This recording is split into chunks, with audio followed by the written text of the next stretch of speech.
This is the UC Hunting Properties Podcast, your home for all things recreational land. Our goal, to help you stand on your investment. Hey guys, welcome back to the UC Hunting Properties Podcast. We're going to spend our Monday morning with my old buddy, Matt Peachey from UC Carolina Properties. Matt lives and resides in Woodleaf, North Carolina, and if you're not familiar with that, arguably some of the best looking stuff I've ever seen down in the Southeast. It's a beautiful, beautiful area. But Matt's got a successful business down there. He is the broker, owner, operator, agent, all things guru when it comes to real estate in North Carolina. So without further ado, Mr. Matt Peachey, how are you? Doing well, Curt. Good to be on here with you this morning. Thanks for having me. Well, excited to have you. I know we've been talking about it for a while. We worked with Matt on a project, golly, it's got to be a year ago already or something, huh? It's been at least a year. It might have been a little over a year. Yeah, one of the that was a great project. Yeah, one of the first ones we traveled with, where the goal was to have a semi-level of a consult on a hunting property, and then also the marketing spin back to helping market that property. And Matt was gracious enough to have us down to a very, very, very legit lake property down there, and it sounds like you've already had some success getting that thing moved out the door, huh? We have sold 2/3 of it. It was, if you remember, it was 640 acres, which around here is a very large tract. And we ended up breaking it up into several pieces. We got 2/3 of it sold. We got about 230 acres left. Okay. That we're trying to find a buyer on. Well, if anyone's listening and looking for a legit slice of heaven on, is it High Rock Lake? It is High Rock Lake. Yeah. Good memory. Yeah. And like I said, I mean, this is still very wild, although it's not a highly developed area. It was beautiful when we were there. I'd love to have a place on that lake. My checkbook, on the other hand, does not want me to have a place on a lake in North Carolina. If you get, in all fairness, if you're looking for lakefront property on High Rock Lake, it's about on a per acre basis. It's about as cheap as you're going to get, because it's like you said, it's not, that portion of the lake is not nearly as highly developed as most of it is. So the 230 acres that's still left does have some fantastic lake frontage, and it's got a lot there to appeal to the right person. Well, yeah, that's what I was going to say. I mean, 100%, if I was a NASCAR driver or something, I would definitely have a vacation home on High Rock Lake. But, Matt, it was fun to get down there and get to know you. We spent a bunch of time fishing and stuff with your kids there at your private pond. But give the listeners a little background on you, Matt, where you're from, what you got going, and we'll fire away from there. Yeah, absolutely. We live Woodleaf, small town Woodleaf. Nobody knows where that is. My office is in Salisbury, which is a little larger town. But I've been here in this area about 12 years, and it's very close to the center of the state. We got, depending where you go, we got 4 or 5 hours to the coast, and you got about 2 hours to the mountains, 4 hours to the very western side of the state. So it's a pretty cool kind of that. North Carolina is extremely diverse. We got we got the coastal plains on one side, the entire Carolina coast got some beautiful beaches, the Outer Banks, all of that is out there. You've got an entire subculture that goes with that. And then where we are, you're kind of getting into the foothills. This is known as the Piedmont region of North Carolina, the Yadkin River Valley. As you go further west, you start getting into the mountains, the Appalachian Mountains, and we've got Mount Mitchell, the highest point east of the Mississippi is about 2.5 hours from my house. No kidding. So there's a wide variety of sights and sounds and things that we can access within a fairly short drive from our place. It's a cool place to live. Well, it was a cool place to visit, because I guess, don't get me wrong, I'd been into the, I guess, more on the coastal side of the Carolinas. and it looks where you're at, Matt, is substantially different than what I've seen over there. So I, I'd tell people if you haven't visited, through the central part of North Carolina, it's worth checking out because it's some beautiful country. It is beautiful. We got a ton of wineries. That's a pretty big thing. There's a lot of history here that most people don't really think about or don't realize. Salisbury is Rowan County, which is kind of our home base for us, is actually the oldest county in the state. At one time, it extended the Rowan County extended all the way over. I think it included most of the state of Tennessee at one time. Wow. So it was a very large, uh, part of the country at one point. Salisbury, which is where our office is located, was founded in 1753. So I guess we were still British at that time. Um, and there's a lot of really really old stuff. The cemetery where Daniel Boone's parents are buried, one of his brothers, I believe, is 20 minutes from here. Daniel Boone's father was justice of the peace here in Salisbury. The old Boone farm is just up the road. There's people have Europeans have lived here for, I guess, 300 years now. So That's there's a lot of That's a lot of, yeah. That's super cool. The Daniel Boone thing, I love that, especially with everything tying back to Boone and Crockett. But sure. it feels like that around there too. You know what I mean? Like all of the Southeast is deep in history, especially American history. But now, Matt, you grew up in Kentucky. Walk me through some of that because I know you're an implant to North Carolina. Yes, I am. So I grew up Amish in Northeast Kentucky. So that's kind of I moved here when I was 21 years old. When I left the Amish, I moved to North Carolina. I knew like five people, and I landed here, and that's been 12 years ago. So but to that point, I grew. Again, I grew up Amish. We had about 400 acres of our own, and custom farmed another anywhere from 400 to 1,200 acres, kind of depending on the year, depending on if you look at the time period when I was growing up. And grew up outdoors, grew up on the farm. Um, worked in a pallet shop that my dad was a partner of for several years, and kind of cycled through some of the construction fields before I landed into real estate.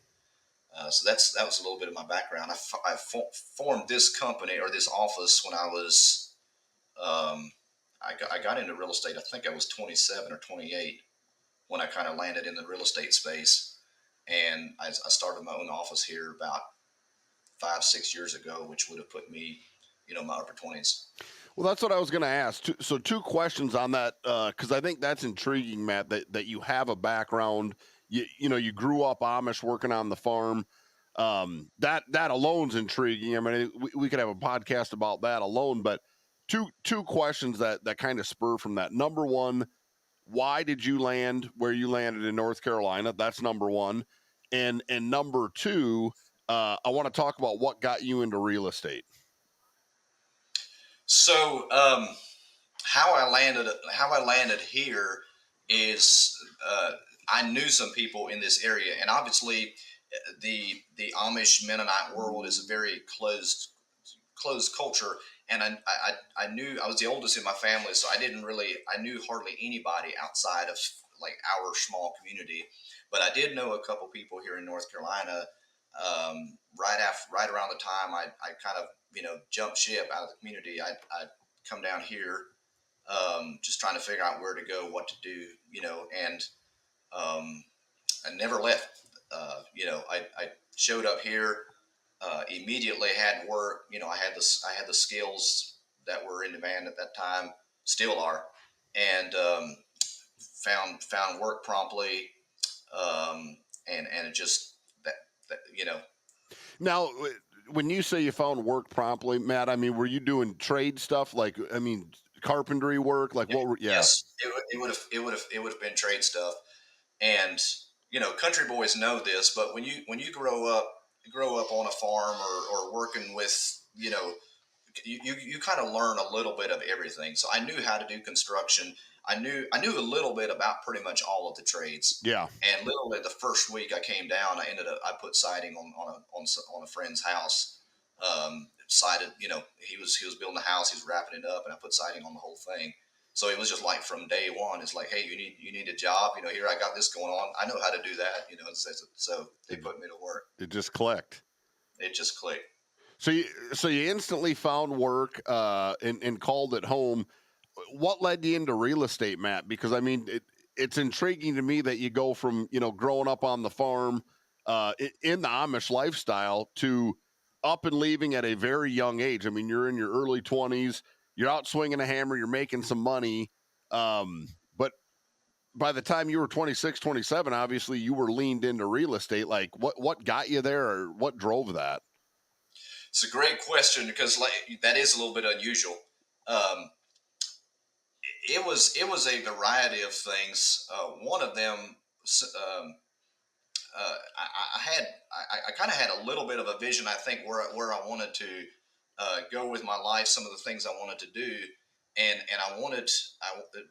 definitely wanted something that I could build long term, something that I would enjoy doing, which was very important to me. I didn't want to wake up for 30 years and hate going to work. For sure. Um, and and um, and I kind of got to thinking about real estate. Um, at sea, I don't have a college education or anything like that, so I was a little bit limited in what I could. Obviously, there's an option to go to college, but I had no information about where to even start with that. Plus, at that point, by that point, I had a young family, and so you're thinking about the bills and thinking about, time wise, and just all of that. And this was something that I could get into, with education wise, with a fairly low, relatively low bar, and make a great income, enjoy what I was doing. Um, I didn't know anybody in the industry, but then when we bought our house, the lady that represented us in the purchase of our home actually ended up being a real estate instructor. So that was kind of my in. Okay. Um, in connecting with her and talking with her, she got me started in that. So then, okay, so I'm going to fast forward now, Matt. So you have this epiphany to get into real estate for a lot of the right reasons. I mean, I like how you kind of come full circle with that. But um, did was she the facilitator? I mean, did you do your training with her and then end up getting? I'm just curious how you went from agent to agent broker, broker owner. Like, it's your show, and it Sure. seems like it happened fast. And I guess I'm very curious about that because, at least as an outsider, I'm not a real estate agent, but to me it seems like there's a pretty natural progression. It seems like you become an agent, you hang your license somewhere, your broker becomes your mentor by default. And the more successful you get, now maybe you're testing for your broker's license, and they'll call you an associate broker. Maybe that moves you into a role with your broker where you have a share of the business. So I don't mean to beat this thing to death, but I do think you're kind of a unicorn in the fact that you went from not being in real estate to being in real estate. Obviously you got your agent license, you got your broker license. Like, things move fast for you, and somewhere along the way you landed with UC. I I'm Hmm. trying to squeeze that out of you, Peachy, because I think that's intriguing. Just how you did it and how young you are. I got into real estate the way, not I guess not quite everybody, but most people, they get into real estate, and they start out selling houses, right? Just like everybody else. I got my license. I connected with a firm not far from here that I just solid people, good people. They were selling foreclosures. This is 2016, when foreclosures were still a thing. Yep. And I got into there. I started working with some investors, and did fairly well my first couple years in the residential space. But I fairly quickly began to realize, especially kind of looking at the things I was passionate about, the things I enjoyed. It was just the residential side of it. I don't mind selling houses, and I um, I still sell houses. You know, when I have a lot of past clients that call me up and ask me to represent them in selling houses and so forth. But I knew that if I'm going out and I'm working with buyers and I'm going into, you know, and I'm showing houses in a neighborhood, we're looking at the color of the carpet on the master bedroom, we're looking at the pool in the backyard. It's just, I knew that I was going to get burned out pretty quickly Sure. on some of that stuff. But if we could figure out how to align if we could figure out how to align with the things that I love, the things that I was very familiar with, which was kind of, you know, self-sustaining homesteading lifestyle, the outdoors, hunting properties, farms. Obviously, I mean, I know my way around a farm, right? Cattle. I mean, anything in that kind of what the UC Hunting Properties and United Country Real Estate brand is all about. That was something that I knew that I could merge into what I love doing and also be able to speak with more knowledge and maybe set myself apart from other agents. So some of it was that kind of the direction that I knew I wanted to go, and some of it is just who I am. I've never been afraid to think outside of the box. I've never been afraid to try new ideas, to try new things. I'd probably still be Amish if I you know if I wasn't that kind of guy. Sure. So you know, I've just never been afraid of, you know, jumping out and starting my own thing and doing, you know, doing what I believed was you know, the next right thing to do. Yeah, I mean, you didn't piss around when you say you're not scared of it. There's no doubt about it because I was very impressed not only with your office and what you have going there in Salisbury. When we went out to your house, I think we were doing your agent bio. Now that I'm thinking about it, you have a beautiful, beautiful place, Matt, with a private lake, a huge garden, some toys. You know, skid loader and some toys is how I would say it. um you made a comment at that point, Matt, about, you know, living out of God's grocery store, and that has always kind of stuck with me.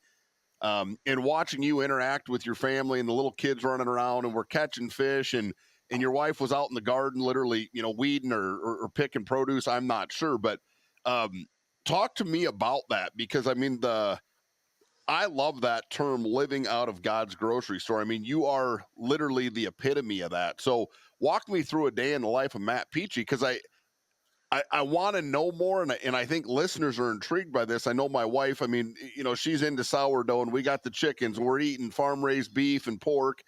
Um, but realistically speaking, I don't feel like we're off the grid enough. Like, I think we both would like to be, you know, per se further off the grid. It's just, you know, there's a weird balance. And um, I think you're doing an exceptional job with it. I mean, whether it's cured meat, I don't want to steal your thunder, Matt, but like I said, that's why I want to understand a day in your life, because I know how busy and complex real estate can be, and somehow you're balancing all this and have a family, and I think you get where I'm going with this. Let's talk about that.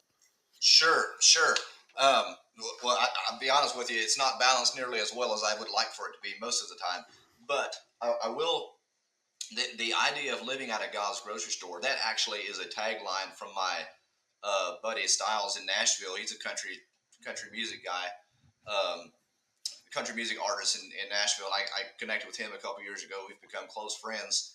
But he's actually he released a song with that title, God's Grocery Store. He branded it like he's got a logo and a brand and everything around That's God's Grocery cool. Store, That's super and cool. it is cool. It's super cool, and so I stole that from him. Um, but the idea of living out of God's grocery store, and I remember after I left home, you know, again, I grew up on 400 acres. We had beef cattle. We had a garden 2 3 times as big as ours at home when I was growing up. We had fruit trees, you know, blueberries, raspberries, blackberries, beef cattle out in the pasture. We had, you know, 15,000 bushels of corn and wheat out in the grain bins, and we had a, you know, a woodworking shop and metalworking shop. And I mean, we literally had, I remember thinking as a teenager, and I didn't appreciate it at the time the way I do now, but I remember thinking about it, like if something were to completely go haywire, you know, we're okay. Yeah, I mean, you're good. Yeah. we'll be okay for a while, you know, because I mean, there's cattle out in the pasture. We had 3 or 4 lakes when I was growing up. They're full of fish. I mean, we got whatever we need right here. And so I really felt that after I left home. All of a sudden, I'm living in a rented house, on half an acre, and I have nothing. I'm living out of the grocery store, and all of a sudden I feel, most people grow up that way and they get used to it, but I felt extremely vulnerable.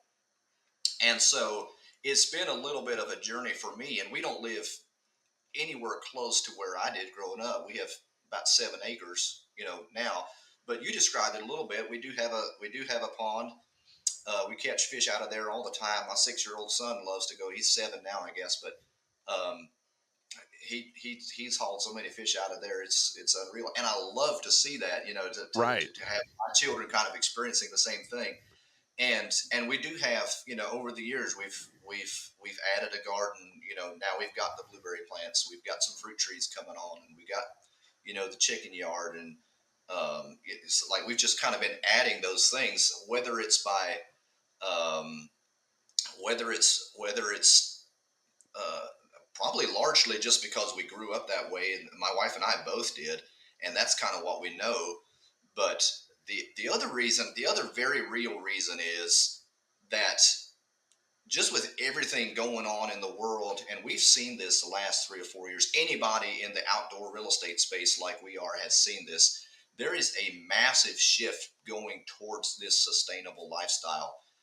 Just huge, massive shift.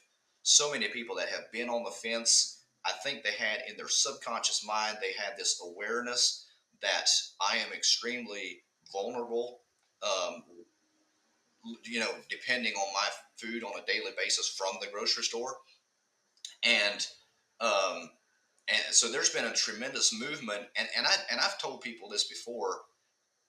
With everything going on, do I believe that there's going to be a catastrophic event in the next 10 years, and we're going, the supply chain is going to be completely disrupted?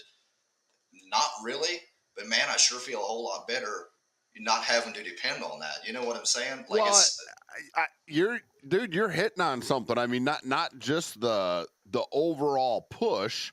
Um, I liked how you said that, like, when you went from where you come from and what you were used to and what you grew up around, Matt, that is so foreign to so many people. Then you step into, call it the modern, US lifestyle, and people are oblivious. They have no idea where their food comes other than, hey, I go to the grocery store, right? Well, mhm. what if the grocery store is not an option? And to your point, I'm kind of with you. Like, it's a crazy time in history. I think we're probably living one of the craziest times, and God knows what is to come or could potentially happen. I mean, I'm with you, Matt. I mean, I don't think it's going to be like poof, something catastrophic happens. But if it were to happen, I mean, I don't know that most people would. I think it'd be mass chaos in like somewhere between 48 and 72 hours. I mean, you take It would. their power away, the lights away, the ability to heat their houses.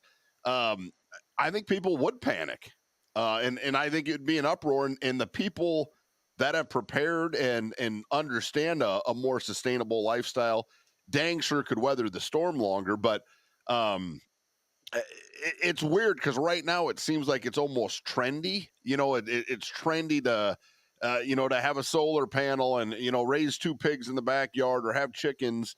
But in the same, like, yeah, if you really do sit down and think about that, what does happen, it's eerie. So like I think, I don't want to sound like a prepper, and you certainly don't come off that way, Matt. You don't live that lifestyle, but in reality you're probably better prepared than 98, 99% of the country.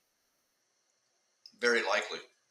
It's Very yeah, likely. it's just weird. I'm glad we're talking about this, and I think it is an intriguing conversation. But you mentioned it. I mean, obviously, you got the chickens, you got the garden. Walk me through what you're doing on the meat side, Matt. I mean, I follow you on social media, and I see what you're constantly smoking meat and curing meat. Like, what do you got going there, man? That's a personal hobby.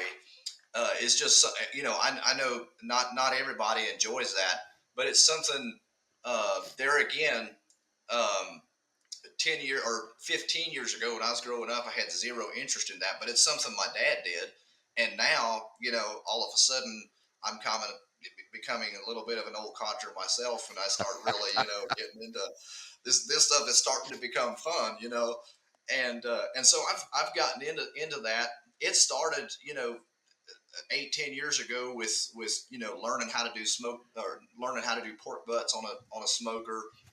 Then then you get into ribs and you get into brisket, and you're cooking all these different um, the, the the typical barbecue, long slow Sure. uh, cooks, and you get better at that. You learn how to do that. But then after a while, for me, again, getting into this kind of the whole preservation mindset. Obviously, um, when we're sitting here talking about what would happen if supply chains, grid, whatever, all of that went down. And we've got two freezers that are three that are slam full with all kinds of, we could live out of our freezers for a year probably with what we've got packed away into our freezers.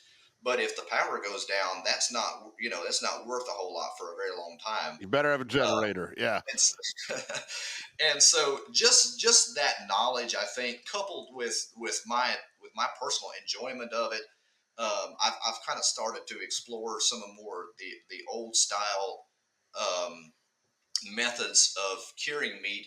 Back in the day, it's not that long ago in history, they didn't have freezers. Freezers was not it was not even an option. And but they still, they would kill me, they would slaughter hogs in wintertime, slaughter beef, and go hunting, whatever. And they had ways to keep their meat all year round.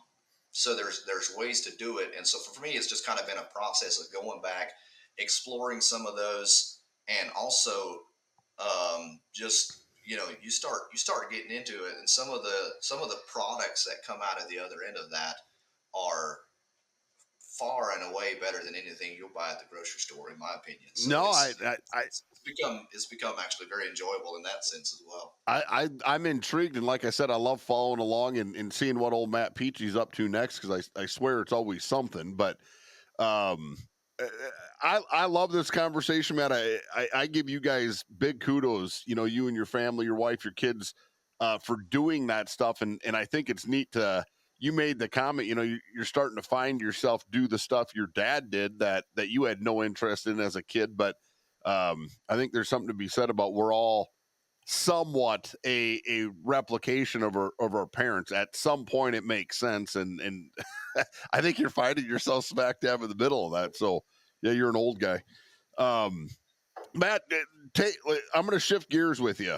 You and I caught up at convention. It was awesome to see and spend some time with you.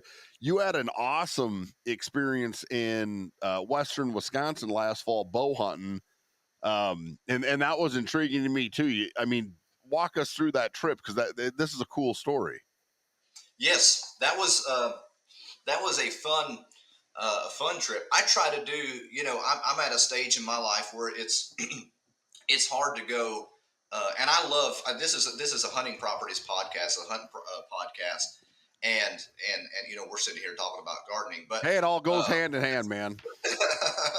yeah, but I do. I love to hunt and pretty much anything outdoors. If I got an opportunity, I will. I'll go fishing. Turkey season's coming up, so I'm kind of been gearing up for that. I don't really have time to go, to be honest, but I'm sure I'll go somewhere. I'll make time. Absolutely. But I do try to at least once a year. My goal is to once a year do an out of state, or not always out of state. That bear over the shoulder back here, that one came from North Carolina, over on the east, down east. Um, this mule deer up here, keep pointing the wrong side. This this guy came from Montana. Um, but last fall, I went up to my brother-in-law. Text me midsummer. He was talking about some, he had put out some food plots, and my dad-in-law's got about 50 or 60 acres up there in Wisconsin. And as you probably know, they grow the deer a whole lot bigger up there than they do down here in the southeast. Sure. So we just got to talking, And he was at one point he said, "Hey, bring the kids up here. You know, I got a blind out here on this food plot. They're coming out every evening. Bring the kids up here, and maybe we can pop one." You know, and so we did that in September. Hunted hard. I took the kids up to Wisconsin. We hunted hard for 2 or 3 days, and we had some great experiences. Had some close encounters, but we were not able to connect with anything. But in the process, we made plans for myself to come back up in the late. Um, no, it would have been archery season at a state park. Yep. There in Wisconsin. Normal the seasons on this state park were a little bit different. Everywhere else was in gun season by then, but this park had archery season, and so we kind of made plans for me to come back up in November and hunt this park. Um, so we did that, and I'd never been out on this park before. He'd been out a few times, never hunted it, but he'd had cameras out for a while and scouted it and all that. So we So had. he did all the work. You just got to show up and be the hero, Matt. Is that what you're saying? It wasn't. It was. Hey, I had to say that. I mean, you were setting it up. He did. He did. He teed up a lot of things. He teed up a lot of things for me. But we had 3 days. We had 3 days to make this happen on public land that I had never set foot on before. Right. So we like to killed ourselves hunting for 3 days. But it was about 5 minutes before dark on the last evening. I connected with a very nice 10-pointer that I'm very very proud of. Well, you should be. Unfortunately, That's a dandy. yeah, is a nice one, and he had a great hunt as well. In some ways, he stuck a really nice 8-pointer that we were never able to find. Uh, Uh, we spent half a day or more looking for that one, and just could not, you know. did he think he hit him high? I mean, I hate to say this, but if you know you gut shot one, it's over at some point. But Yeah, no, this was, I'll be honest, I don't remember where he hit him, but we had, he called several people that he knew had dogs, and like we explored other avenues, and he described the shot in detail to them, and they were like, "You'll never find him." yeah, And we had blood trailed him about a mile and a half before we lost the blood trail. And when he kind of described everything that was going on, they said we can come out and try, but you're probably not going to find him. low percentage thing. So Yep. yeah, extremely. Yeah, they said they'd done those before, and it rarely, almost never wound up successful. So at that point, it was like, what do you do? So that was really unfortunate. But then the following day, he missed a he missed a really nice 9-pointer, which was we still laugh about that one. And then so there's things happening. I mean, there's deer everywhere. I've never hunted like that in North Carolina. And he's been having opportunities. I've been seeing deer, and finally, like I said, we're hunting our butts off, and finally, the last evening, just like 5 minutes before dark, I got one within range. Now, Matt, were you guys like hanging and banging? I mean, were you just rolling in with a tree stand on your back? Were you hunting off the ground? Like what? I was saddle hunting. Okay, saddle hunting. Yep. Yeah, I was saddle. He's got a lone wolf set up. I had a saddle, and so it was basically, we're going back in, we're finding sign, we're just setting up on the sign, and we're observing, kind of trying to figure out where the deer are traveling. We may come back, take a short lunch break and go move somewhere else, depending on the wind, depending on what we're seeing, deer activity. So we're hunting extremely mobile, just kind of bouncing around and trying to connect with something. But Well, it worked. It worked. Yeah. We had 3 days, and it was a DIY all the way. But we pulled it together. No, that was neat. You were telling me about that. I didn't even know that existed. That big park up there existed, but you said it was a phenomenal hunt. I mean, I know. I don't want to put Wisconsin in the same per se bucket as like a Michigan or a Pennsylvania, because it's not. But I do joke that in Wisconsin there's two national holidays. It's deer season, and if the Packers are playing. Those are the two they actually recognize. But you said you barely seen people. Like, I mean, you were on a public track in Wisconsin, and you said it hunted like a private piece of ground. Pretty much. And here's why: it's archery only. for those 3 days. For Okay. those 3 days, archery only. Everywhere else at this point has rifle is open to rifle hunting. So everywhere So else, everybody else was probably out rifle hunting, and you're sitting in this park with a stick. Yep. public ground all around us is slammed with people, and but on this part, it's archery only. So we pretty much have it. There's a couple other people there, and it's a good sized park, so there's room for us to spread out. But for the most part, we have it to ourselves. That Well, was I think you just figured something out. I mean, I think that's a repeatable thing. I'll bet you could do that absolutely.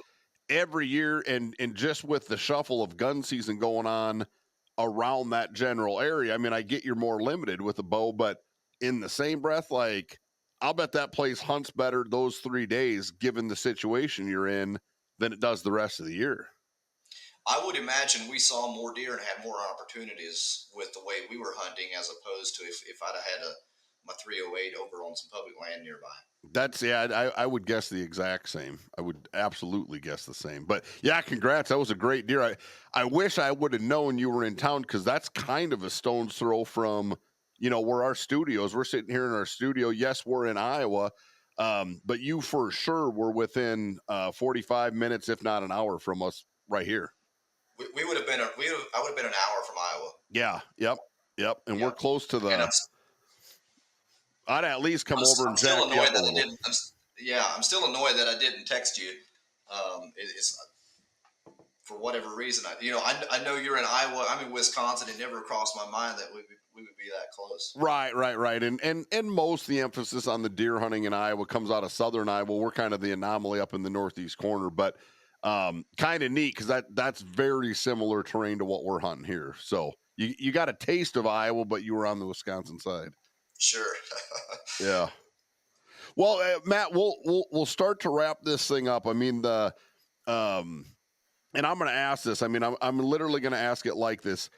From your opinion, and I mean, I know you specialize now in land and hunting properties in North Carolina.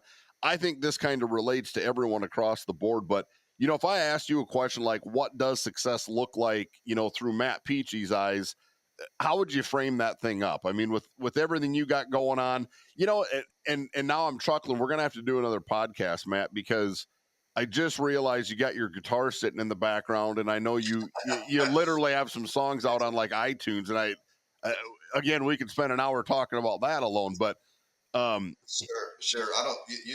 You'd probably we'd have Turtle in the back cutting off the podcast short. I don't know. I went and listened. You had me. I was sold. Well, good. Yeah, Good. but no. On that note, we'll end with. I want again. What does success look like through Matt Peachey's eyes? So everybody's got a different idea of what success looks like, and I'll say going back to the whole idea of the sustainable living out of God's grocery store. How do I obviously what we do in our line of work is we connect with people that have the same dream, right? They got the same passion, and they want to figure out how can I invest my resources into that type of um, that type of lifestyle, that type of living. So a couple years ago, I'll back up a little bit. One thing that happens, every landowner knows this. Everybody that's ever had equipment or a shop or whatever knows this. Is you buy a piece of land. Now you got to have a tractor and a mower and a bush hog and some stuff to keep up with it. And then the bush hog breaks down, and you got to get some tools to kind of to get your bush hog fixed back up. But then you don't have a place to put it, so you got to put up a building to put your tractor and your bush hog in. And then you put up a shop to keep your tools in, and so you got a place to bring the tractor in when you need to change the oil and do all that stuff. And it's just a compounding effect. I mean, it goes on and on, and after a while, you realize the only thing I'm ever doing is fixing stuff. And it's like it's just a huge time investment. And I started getting, I started suddenly realizing that this is happening to me. I'm trying to run a business over here, but yet I'm constantly like, this needs to be done and that needs to be done, and it's just. And at that point, I kind of had to make a decision: do I want to um, where do I want to invest my time? And I remember 5, 6 years ago having conversations with my wife about this. You know, should we sell the acreage and just like for now at least buy a newer house on half an acre where I can come home from work in the evening and I don't have to be trying to keep up with all this maintenance and all these other projects and stuff. And at the end of the day, we realized that this is actually an investment into a something that we're passionate about, a lifestyle that we want to live, and more importantly, an investment into our kids' lives. Because one thing that was extremely important to us, still is extremely important to us, is that they can grow up in a place where they can run outside. My son can go down, grab his fishing pole, and go down and pull a couple, bluegill out of the pond and bring them up, and we can fry them up for supper or whatever. Right.